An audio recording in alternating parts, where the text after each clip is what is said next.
Hey! Stax! See, that's the cat door he ripped out. That's a new one. We just got about a week ago. Stax. I can't take that prey drive out of him, but I can certainly give you the fundamental obedience to manage the situation. All right, so now you're gonna work on the final, which is the leave it. Leave it. Leave it. Good.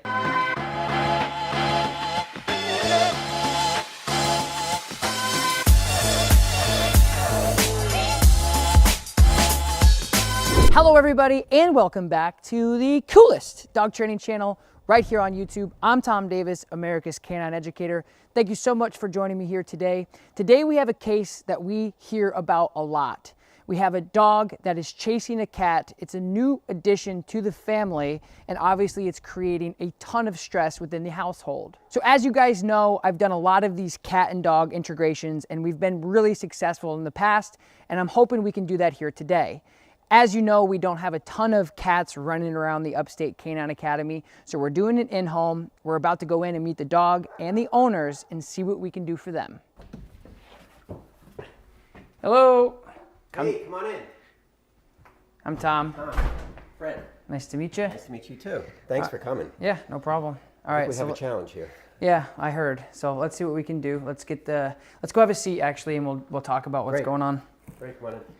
So we've had Stax for a couple of weeks. He was in a shelter and he's about a year old.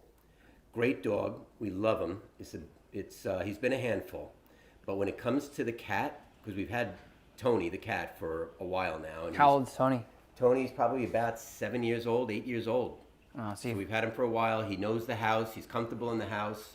And he pretty much ran the house until we brought Stax home. Perfect. And yeah, it was difficult from the beginning, because of how he just sees Tony as a prey, and no matter what we do, no matter how we interact with the dog, there is just no way Stax will just feel comfortable around Tony. So what does he do? Does he like chase him? Is he try to hang? He chases him, and he chases him with a lot of vengeance, with this ire that he just wants to.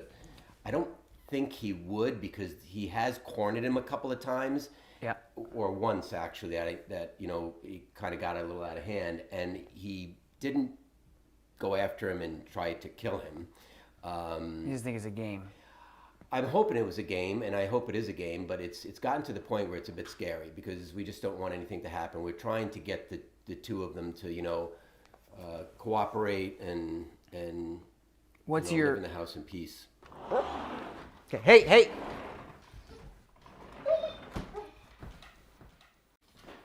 Hey! See, that's the cat door he ripped out. That's a new one. We just got about a week ago. Stax. So I always like to tell people in the integration process, like in your case, you're bringing in an adult dog to the house.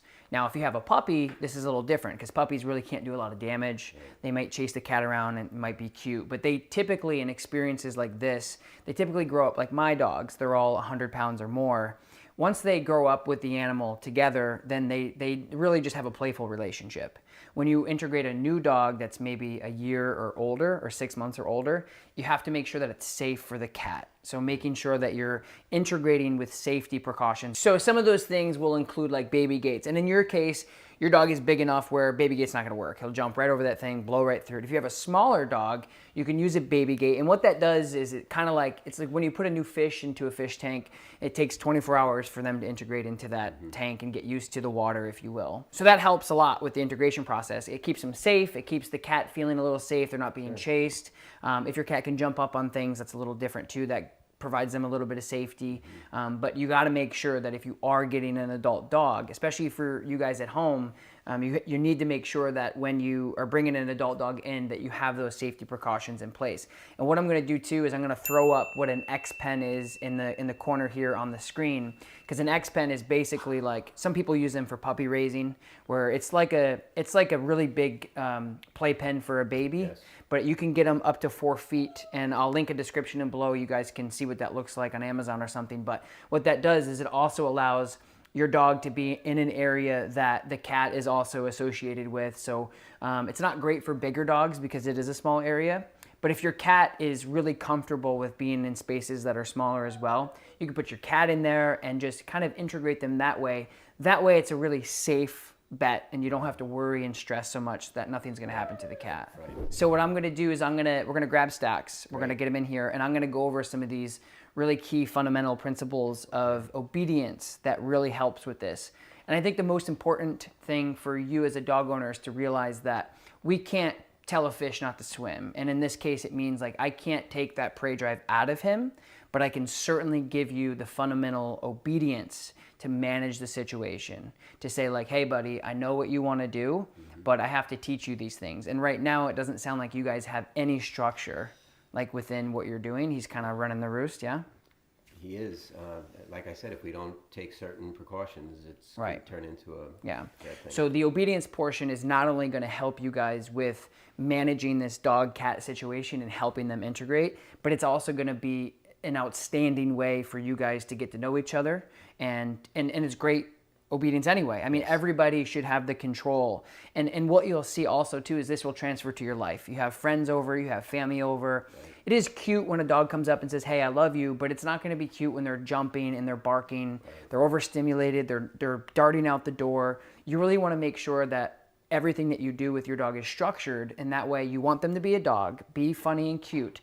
But when you say, hey buddy, I need a little bit of focus here, you need to be able to do that. So these exercises are going to be crucial across the board, not only for the dog in the cat situation, but just across the board with your relationship with the dog. Oh, I know. Sit. Good boy. I know. Good boy. Good boy. I know. Okay. Stax, come. So the three things I like to teach dogs for this type of stuff is very basic. The place command, the recall, which is the come command, and then the leave it command. So the place command is basically a targeted area like this bed here that we have set up. So it could be a bed, it could be a cot, anything other than the ground. And what we want to be able to do is say, hey dog, go there. Because what that does is it initially takes away and decompresses that pressure of him going like, where's the cat? So if you say, again, like we talked about before, I know what you want to do, you're a dog, you have a prey drive. So what the recall does is exactly how it sounds. So when he's out searching for the cat and Tony's kind of running away and hiding, you can recall him to you, which will then allow you to also decompress that hunt drive, that prey drive, and basically break the attention of him constantly frantically looking for the cat. So last but not least will be the leave it command. The leave it command is going to be universally used for pretty much anything you do not want him engaged in. That's going to come at the very end when we bring Tony out. Hopefully we can get him out of his scared place, and we can then say, hey Stax, leave it, and then for him to disengage off of Tony to redirect his attention. All right, so this is Tony. So we're going to really practice the leave it command. So you got to remember, Tony is in your hands. I have the ball. Stax, place. Good. Good. Guys, it's time for the final moment where we're actually going to get Tony the cat out. Wait. And we're going to... Do you think he's ready? Yeah, I think he's ready. I think that you guys worked really hard, and I think that... You don't think he's ready? If you think You got to... he's Listen, ready, you got to trust the process. If you think he's ready, I think he's ready. We have worked hard on it. If you think he's ready, I'm ready. I think he's ready.